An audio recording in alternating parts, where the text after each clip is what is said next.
Everyone, welcome to our channel study with Sonali. तो हम आज अप्रैल मंथ का करंट अफेयर का सेशन लेकर के आए हैं। इसमें टॉप करंट अफेयर्स हैं जो बहुत ही इम्पॉर्टेंट हैं एग्जामिनेशन पॉइंट ऑफ व्यू से। बहुत ही सेलेक्टेड क्वेश्चंस हैं। इसे हम 2 से 3 पार्ट में कवर करेंगे। ये हमारा पार्ट 1 है। इसमें कुछ क्वेश्चंस हैं जिसे हम आज देखेंगे। तो पहला क्वेश्चन हम ले रहे हैं स्पोर्ट्स से है। तो स्पोर्ट्स से ये आर्चरी वर्ल्ड कप से रिलेटेड न्यूज़ है। संघाई में एक आर्चरी वर्ल्ड कप 2024 आयोजित किया गया है जिसमें इंडिया ने जीता है कितने मेडल? तो ये 8 मेडल है। याद रखें कि जो संघाई आर्चरी वर्ल्ड कप हो रहा है ये 4 स्टेजेस में हो रहा है। 4 बार में हो रहा है। ठीक है, 4 स्टेज में हो रहा है। 4 स्टेज में हो रहा है। ठीक है, इसमें से पहला जो है वो संघाई में हुआ है, जो ये रहा संघाई का, जिसका रिजल्ट आ गया है। संघाई में हुआ है पहला। दूसरा होने वाला है कोरिया में। दूसरा कोरिया में होने वाला है। और तीसरा होने वाला है टर्की में। और चौथा कहाँ होगा? मैक्सिको में। ठीक है, तो ये भी पहले स्टेज का रिजल्ट आ गया है जिसमें इंडिया ने 8 मेडल जीते हैं, इसमें से 5 जो है वो गोल्ड मेडल है, 2 सिल्वर है और 2 ब्रॉन्ज है। ठीक है, और वहीं हम बात कर लेंगे ये कब से कब तक हुआ है। तो ये हुआ है आपका 23 अप्रैल से लेकर के 28 अप्रैल के बीच में हुआ है। कहाँ? संघाई में। और जो इसमें से एक प्लेयर है ज्योति बेनम। ज्योति बेनम का नाम बहुत इंपॉर्टेंट है। ये भी पूछ सकता है कि ज्योति बेनम किस खेल से रिलेटेड है, मतलब क्या कौन से खेल की प्लेयर है। तो ये आर्चरी प्लेयर है। इन्होंने 3 गोल्ड मेडल जीता है अकेले ज्योति बेनम ने, इसलिए इनका नाम इंपॉर्टेंट हो जाता है। ज्योति बेनम ने 3 स्वर्ण पदक जीते। ठीक है, याद रख लेंगे। चलिए, तो अब नेक्स्ट क्वेश्चन, ये दूसरा क्वेश्चन है। ये एक बुक है। बुक क्या है? ये ऑटोबायोग्राफी है। किसका है? शेन वाटसन का, द विनर्स माइंडसेट। क्या नाम है ऑटोबायोग्राफी का? द विनर्स माइंडसेट ये बुक का नाम है। ये ऑटोबायोग्राफी है शेन वाटसन का। तो हम इनके बारे में तो जान लिए। तो शेन वाटसन का ऑटोबायोग्राफी जान गए, तो उसके बाद कुछ और भी इम्पोर्टेंट प्लेयर्स हो जाते हैं जिनके ऑटोबायोग्राफी हमेशा ही एग्जाम्स में देखे गए हैं। उसमें से एक है सनी डेज। सनी डेज किसका है? सुनील गावस्कर का है। फिर प्लेइंग इट माई वे, ये तो बहुत ही इंपॉर्टेंट है, सचिन तेंदुलकर का है। ये सब लोग जानते भी होंगे। Playing it my way, Sachin Tendulkar. A straight from the heart, ये कपिल देव का है। क्या है? अ स्ट्रेट फ्रॉम द हार्ट। यहाँ पे इसका हिंदी है, लेकिन इसका बुक जो ऑटोबायोग्राफी का बुक्स है ज़्यादातर इंग्लिश में ही डायरेक्टली नाम पूछ देता है, तो इंग्लिश वाला ही ज़्यादा टर्म याद रखेंगे। Sunny days Sunil Gavaskar, playing it my way Sachin Tendulkar, a straight from the heart Kapil Dev, और द विनर माइंडसेट ये है शेन वाटसन का। Okay, now next question, third one, ये ब्रू कम्युनिटी से। ये रिसेंटली बहुत ही न्यूज़ में रहा है। ब्रू कम्युनिटी ये कहाँ से बिलोंग करता है, कहाँ के लोग इस कम्युनिटी में आते हैं? तो ये है नॉर्थ ईस्ट पार्ट जो है हमारे इंडिया का, नॉर्थ ईस्ट पार्ट, उसी से ये कम्युनिटी बिलोंग करता है। मेनली ये त्रिपुरा, मिजोरम और असम में रहते हैं। कहाँ? त्रिपुरा, मिजोरम और असम में रहते हैं ब्रू कम्युनिटी। ये क्यों रिसेंटली न्यूज़ में थे, ये भी क्वेश्चन राइज होता है। तो ये न्यूज़ में इसलिए थे क्योंकि जो ब्रू जनजाति है, इन लोगों ने इस साल पहली बार क्या करेंगे, इन लोग इलेक्शन में पार्टिसिपेट कर रहे हैं। ठीक है, तो ये फर्स्ट टाइम पार्टिसिपेट कर रहे हैं इलेक्शन में। ब्रू कम्युनिटी ये कहाँ से बिलोंग करते हैं? तो त्रिपुरा, मिजोरम और असम से। कहाँ से बिलोंग करते हैं? त्रिपुरा, मिजोरम और असम से। ठीक है, अगला क्वेश्चन है, एक प्राइज से है जो है गोल्डमैन इन्वायरमेंटल प्राइज 2023। ये किसने जीता है? ये आलोक शुक्ला ने जीता है। ये नाम इंपॉर्टेंट है, आलोक शुक्ला के साथ 6 और व्यक्तियों को मिला है। मतलब आलोक शुक्ला को जोड़ करके टोटल कितने लोगों को मिला है ये प्राइज़? ये 7 मेंबर को मिला है, जिसमें से आलोक शुक्ला का नाम बहुत ही इंपॉर्टेंट हो जाता है। इनका नाम इंपॉर्टेंट इसलिए हो जाता है क्योंकि ये जो इन्हें किस लिए प्राइज़ मिला था ये इंपॉर्टेंट है। इनको प्राइज़ मिला था क्योंकि गोल्डमैन इन्वायरमेंटल प्राइज, जैसा कि नाम से पता चल रहा है, ये इन्वायरमेंट पर्यावरण से रिलेटेड प्राइज है, ठीक है। ये इनको मिला था हंसदेव वन क्षेत्र को बचाने के लिए। ये कहाँ के? छत्तीसगढ़।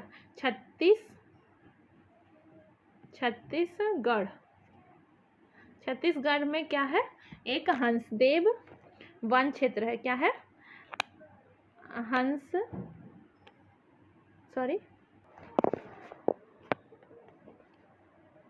हंसदेव वन क्षेत्र है। हंसदेव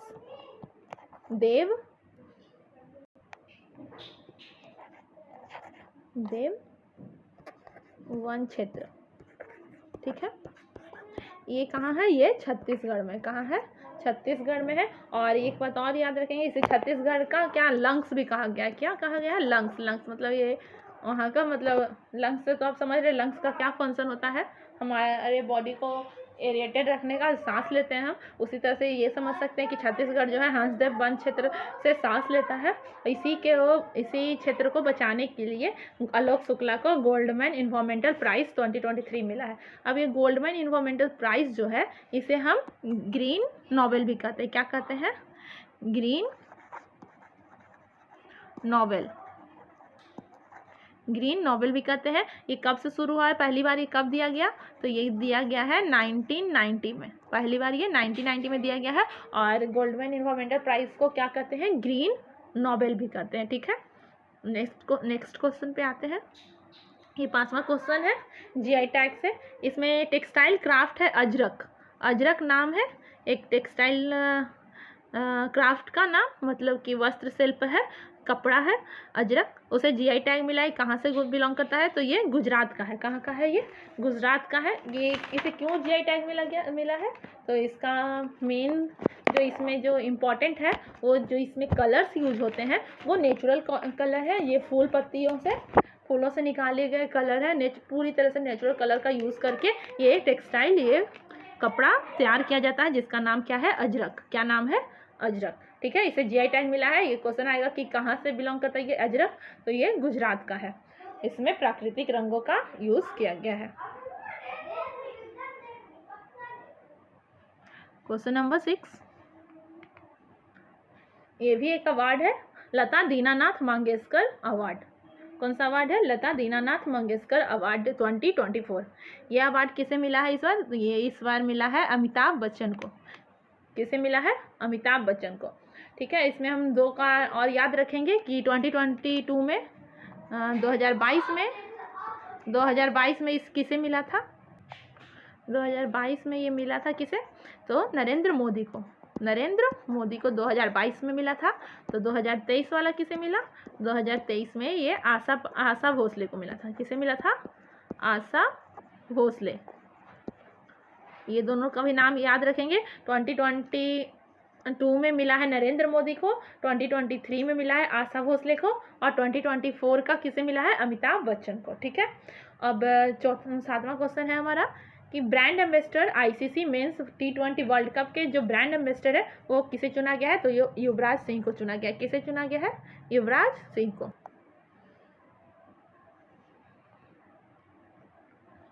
अब एक प्राइवेट बैंक है जो ओपन हुआ है लक्षद्वीप में, first private bank to open in Lakshadweep, इसका ब्रांच है। तो वो कौन सा बैंक है? तो वो है HDFC बैंक। कौन सा बैंक है? HDFC बैंक है। HDFC बैंक जो है वो कहाँ अभी अपना ब्रांच खोलेगा? लक्षद्वीप में। इससे क्या होगा? वहाँ का जो इकोनॉमी है वो सुचारू ढंग से और चल पाए, इकोनॉमिकली आर्थिक स्थिति वहाँ का और ज़्यादा मजबूत हो सके। इसके लिए ही HDFC बैंक, प्राइवेट बैंक वहाँ पे लक्षद्वीप में खोला गया है, ठीक है। अब एक है सिंदेसर खुद्र खदान। सिंदेसर का खुद्र खदान है, सिंदेसर खुद्र नाम है इसका। ये खदान कहाँ है? तो ये है माइंस है, ये राजस्थान का है। कहाँ का है? राजस्थान का है। और इससे बहुत ही इम्पोर्टेंट अभी न्यूज़ में ये रहा है, ये कौन सा, ये भी पूछेगा कि ये खदान कौन से मिनरल से रिलेटेड है? तो वो है चांदी, सिल्वर से रिलेटेड है। किससे रिलेटेड है? ये सिल्वर से रिलेटेड है। और विश्व का ये जो खदान है वो विश्व का सबसे बड़ा दूसरा नंबर का चांदी का खदान है। कौन सा? सिंदेसर खुद्र खदान, ठीक है। ये भी याद रखेंगे, ये भी इम्पोर्टेंट है। ये विश्व के दूसरा सबसे बड़ा चांदी का खदान है, ठीक है। नेक्स्ट वन, अभी अभी 26 chief of Indian navy change हो गए हैं। वो कौन बन गए हैं?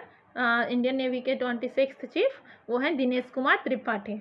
दिनेश कुमार त्रिपाठी बन गए हैं। क्या बन गए हैं? 26 नंबर के इंडियन नेवी के चीफ। ठीक है, ये किसका जगह लेंगे?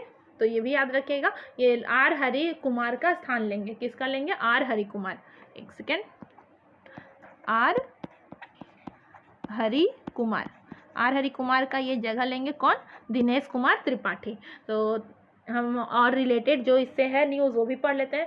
मतलब ये हम नेवी का जान गए। तो उसके बाद सीडीएस के चीफ कौन है? सीडीएस कौन है अभी? अनिल चौहान है। सीडीएस कौन है अभी? तो सीडीएस है अनिल चौहान। उसके बाद army chief of army staff कौन है? आर्मी का जो चीफ है वो है मनोज पांडे। ठीक है, और एयर का चीफ कौन है? Air chief of air staff, air का चीफ है मार्शल विवेक राम चौधरी। ठीक है, विवेक राम चौधरी। चारों नाम बहुत ही इंपॉर्टेंट है। पहला हो गया नेवी का, थल सेना का। थल सेना के कौन हो गए? थल सेना के हो गए दिनेश कुमार त्रिपाठी, जो कि आर हरि कुमार का जगह लेंगे। सीडीएस हो गए अनिल चौहान। आर्मी के हो गए थल सेना, सॉरी गलत बोल दिए, ये जल सेना के हैं। जल सेना के प्रमुख कौन है? दिनेश कुमार त्रिपाठी। सीडीएस कौन है? अनिल चौहान। आर्मी थल सेना के हैं मनोज पांडे। और वायुसेना के हैं विवेक राम चौधरी। ओके, चलिए तो अगला भी एक किताब है जो कि जिसका नाम है just a mercenary notes from my life and career. Just a mercenary notes from my life and career. ये किसके द्वारा लिखा गया है? धुबुरी सुब्बा राव के द्वारा। किसके द्वारा लिखा गया है? धुबुरी सुब्बा राव। इनका नाम याद रखेंगे और ये बुक का नाम बहुत ही इंपॉर्टेंट है, just a mercenary notes from my life and career. ये किसके द्वारा लिखा गया है? धुबुरी सुब्बा राव। ओके, अब हम कुछ डेट्स देख लेते हैं अप्रैल का। जैसे 7 अप्रैल को क्या मनाया गया है? World health day. 7 अप्रैल को वर्ल्ड हेल्थ डे मनाया जाता है। और देखिए फ्रेंड्स, जहाँ पे भी अगर डेट्स आते हैं तो उसके इंपॉर्टेंट डेज आते हैं तो उसके थीम बहुत ही इंपॉर्टेंट हो जाते हैं, क्योंकि थीम डायरेक्टली पूछ दिया जाता है कि इस साल का थीम क्या था। ठीक है, तो हम थीम भी देख लेंगे, ज़्यादा नहीं है, 3-4 इंपॉर्टेंट डेट्स हैं अप्रैल के जो अभी न्यूज़ में थे, बहुत ही इंपॉर्टेंट जो है, बस वही यहाँ पे कलेक्टेड है। ठीक है, तो 7 अप्रैल याद रखेंगे। 7 अप्रैल को मनाया गया वर्ल्ड हेल्थ डे। इसका थीम क्या था? My health my right. क्या था theme? My health my right, मेरा स्वास्थ्य मेरा अधिकार। ये रहा, मेरा स्वास्थ्य मेरा अधिकार। हम ज़्यादा प्रेफर इंग्लिश वाला ही करेंगे, क्योंकि हो सकता है ऑप्शन में आपका इंग्लिश ही रहे, हिंदी ना भी रहे, इसलिए हम ज़्यादा फोकस इंग्लिश पे करते हैं कि थीम जो है ज़्यादा। अगर बाकी चीज़ें आप हिंदी में पढ़िए, लेकिन थीम और बुक्स का नाम, कुछ बुक्स का नाम, दोनों को आप इंग्लिश में ज़्यादा प्रेफर कीजिए। इंग्लिश वाला ही कभी कभी डायरेक्टली पूछता है, हिंदी वर्ड वहाँ देता भी नहीं है, कभी कभी ऐसा भी होता है। तो ठीक है, तो 7 अप्रैल को वर्ल्ड हेल्थ डे का थीम क्या था? My health my right. ठीक है, अब 13 अप्रैल 2024, 13 अप्रैल तो बहुत ही इंपॉर्टेंट है डेट। 13 अप्रैल तो सभी को पता होगा कि इस दिन क्या हुआ था। इस दिन जलियांवाला मैसेकर हुआ था, जलियांवाला बाग मैसेकर। इसका 24 जो 2024 में कितना साल हो गया? 105 साल हो गया, 105 ईयर्स हो गए अब जलियांवाला बाग मैसेकर्स को। ये कंप्लीट कर लिया है कब? 13 अप्रैल 2024 को। ठीक है, जलियांवाला बाग कब हुआ था? हत्याकांड जो हुआ था ये कब हुआ था? तो ये हुआ था 13 अप्रैल 1919 को। कब हुआ था? 13 अप्रैल 1919 को हुआ था। जैसा कि आप लोग सब हिस्ट्री भी पढ़ते होंगे तो आपको पता होगा कि इसमें रॉलेट एक्ट के खिलाफ यहाँ पे सब लोग अपना कलेक्ट हुए थे, यहाँ पे मीटिंग कर रहे थे, जो सारे लोग जमा थे। तो यहाँ पे उसी एक्ट के तहत जनरल डायर वहाँ पे आया और गोली चलवा दिया। एक ही गेट था जलियांवाला बाग का जिसमें वो जहाँ से वो फायरिंग शुरू कर दिया और सारे लोग अंदर ही डेथ हो गया। ठीक है,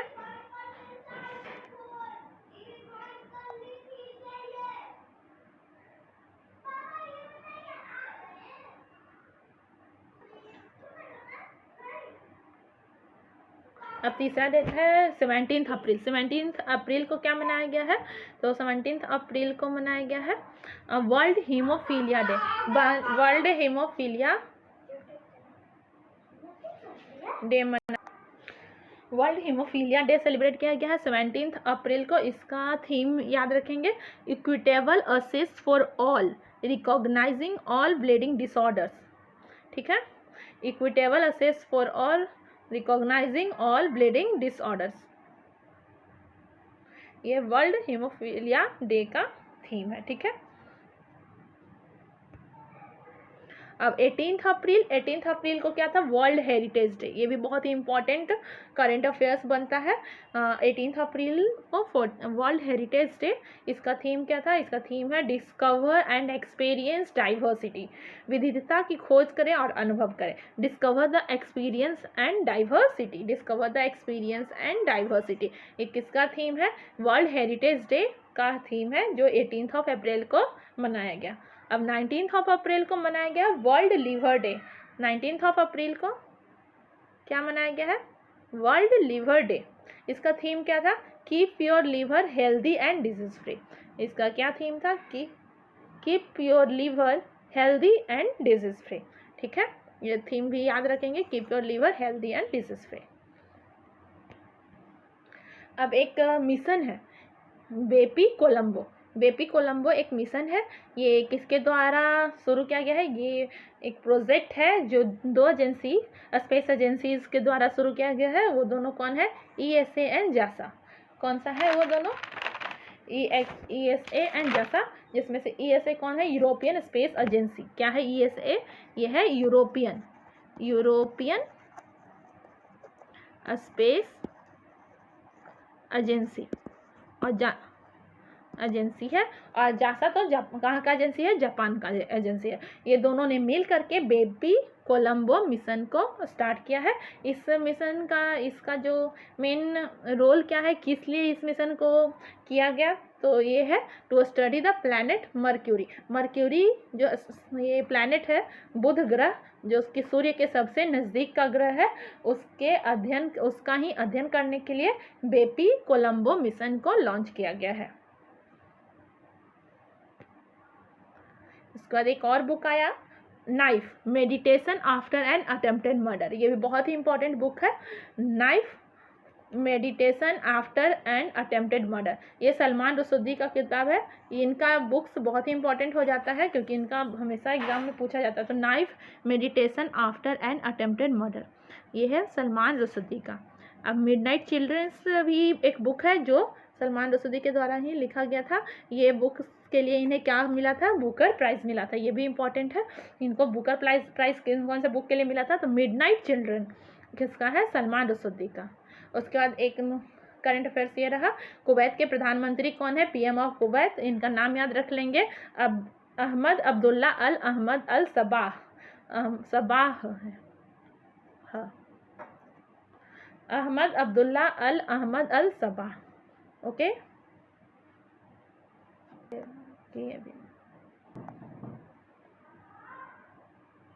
world's best airport by Skytrax world airport award 2024, ये किसके द्वारा लॉन्च किया गया है, स्काई ट्रैक्स के द्वारा लॉन्च किया गया। क्या, वर्ल्ड एयरपोर्ट अवार्ड दिया गया है, दुनिया का सर्वश्रेष्ठ हवाई अड्डा वो किसे मिला है, अहमद इंटरनेशनल एयरपोर्ट दोहा को मिला। किसे मिला है, अहमद इंटरनेशनल एयरपोर्ट दोहा को मिला है।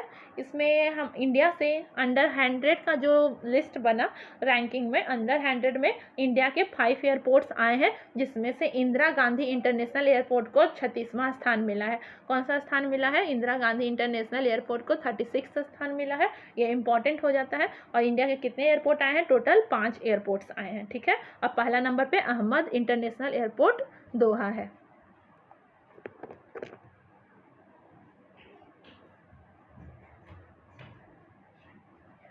अगला है माधवपुर मेला। माधवपुर मेला जो है ये कहाँ सेलिब्रेट किया जा रहा है, तो ये गुजरात में सेलिब्रेट किया गया है। ये किसके लिए सेलिब्रेट किया गया, तो ये किसके याद में, तो कृष्णा और रुक्मिणी के विवाह को याद करते हुए माधवपुर मेला आयोजित किया जाता है। माधवपुर वो जगह है जहाँ पे कृष्ण भगवान का रुक्मिणी जी से विवाह हुआ था, तो वहाँ पे ही माधवपुर मेला उनके विवाह को ही याद करने के लिए सेलिब्रेट किया जा रहा है। कहाँ पे है ये, गुजरात में है। कहाँ पे है ये, तो गुजरात में है।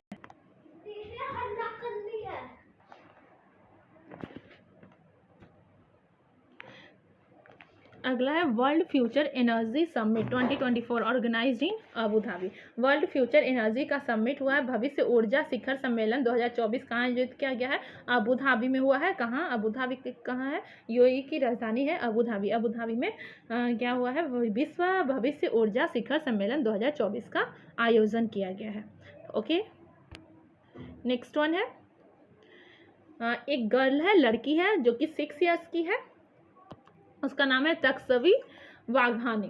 तकसवी वाघानी, ये इन्होंने क्या किया है? ये 6 साल की लड़की ने गिनीज वर्ल्ड रिकॉर्ड में अपना नाम दर्ज करवाया है। गिनीज बुक रिकॉर्ड जो है उसमें अपना नाम दर्ज कराया है। इसमें ये कौन से खेल किससे रिलेटेड है, किस चीज़ के लिए इन्होंने नाम दर्ज कराया? तो वो है स्केटिंग। स्केटिंग के लिए ही इनका नाम, बहुत ही अच्छा उम्दा प्रदर्शन करने के लिए इन्हें गिनीज बुक रिकॉर्ड में इनका नाम गया है, जो कि 6 ईयर्स की लड़की हैं। ठीक है, ये कहाँ से बिलोंग करती है? तो ये गुजरात से बिलोंग करती है। अगला क्वेश्चन, एक स्पेस है, इसका फुल फॉर्म क्या है? ये स्पेस वो वाला नहीं, जो स्पेस हम लोग का होता है वो नहीं है, ये अलग है। ये शॉर्ट फॉर्म है किसका? तो submersible platform for acoustic characterisation evaluation. Submersible platform for acoustic characterisation evaluation, ये किसका है? ये स्पेस का फुल फॉर्म है, क्या है? तो ये एक state of art submersible platform, ये 8 सबमर्सिबल प्लेटफॉर्म है। इसका उद्घाटन कहाँ हुआ है? तो इसका उद्घाटन किया गया है कहाँ? केरल में हुआ है। कहाँ हुआ है इसका उद्घाटन? तो केरल में हुआ है। किसके द्वारा किया गया है? तो DRDO के द्वारा किया है। किसके द्वारा किया गया है? DRDO के द्वारा किया गया है। इसका ज़्यादातर यूज़ सोनार के स्टडीज, जो सोनार रेडिएशन भेज करके हम लोग सब सबमरीन्स का स्टडी करते हैं या समुद्र के डेप्थ का स्टडी करते हैं, उसी को और क्लियर ढंग से करने के लिए, सोनार स्टडी करने के लिए space submersible platform for acoustic characterisation evaluation का स्टेप को बनाया गया है, इसका मूल्यांकन करने के लिए। Okay,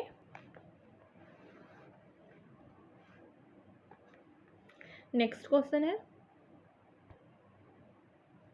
विंझिम port. विंझिम पोर्ट जो है भारत के पहले ट्रांसशिपमेंट पोर्ट के रूप में मंजूरी मिला है किसे? विंझिम पोर्ट को। तो ये कहाँ का पोर्ट है? तो ये है केरल में है। कहाँ है ये विंझिम पोर्ट? इसका कहाँ है ये ज़्यादा इंपॉर्टेंट है। विंझिम पोर्ट कहाँ है? तो केरल में है। ये पोर्ट का क्या काम होगा कि जो विंझिम पोर्ट पे क्या होगा कि जो शिप से सामान आएंगे उसे ये छोटे छोटे शिप या बड़े शिप में उसके डेस्टिनेशन पॉइंट तक भेजे जाने के पॉइंट तक के लिए उसमें सब शिपमेंट किया जाएगा। उससे डायरेक्ट मतलब यहाँ पे विंझिम पोर्ट पे सारा कुछ लोड हो करके अपने डेस्टिनेशन के लिए, फाइनल प्रोडक्ट अपने डेस्टिनेशन के लिए निकल जाएगा, फाइनल डेस्टिनेशन के लिए, वो है विंझिम पोर्ट। इसे पहले ट्रांसशिपमेंट पोर्ट के रूप में ट्रांसशिपमेंट पोर्ट के रूप में मंजूरी मिली है। ये कहाँ है? केरल में है। अगला है ब्रांड एम्बेसडर है for space India. Space India के लिए ब्रांड एम्बेसडर किसे बनाया गया है? तो संजना सांघी को। किसे बनाया गया है? संजना सांघी को। ठीक है, अब है डस्टलिक 2024। डस्टलिक 2024 एक्सरसाइज है, ये किसके बीच है? तो ये इंडिया और उज्बेकिस्तान के बीच में हुआ है डस्टलिक 2024। इसका ऑर्गेनाइजेशन, इसको कहाँ ऑर्गेनाइज किया गया है? तो ये हुआ है कहाँ पे? उज्बेकिस्तान में ही हुआ है। ठीक है, अब एक और इम्पॉर्टेंट क्वेश्चन है, एक और नाम है बहुत ही इम्पोर्टेंट, वो है गोपीचंद थोटाकुरा का। गोपीचंद थोटाकुरा जो है वो अंतरिक्ष में जाने वाले दूसरे भारतीय हो जाएंगे। ठीक है,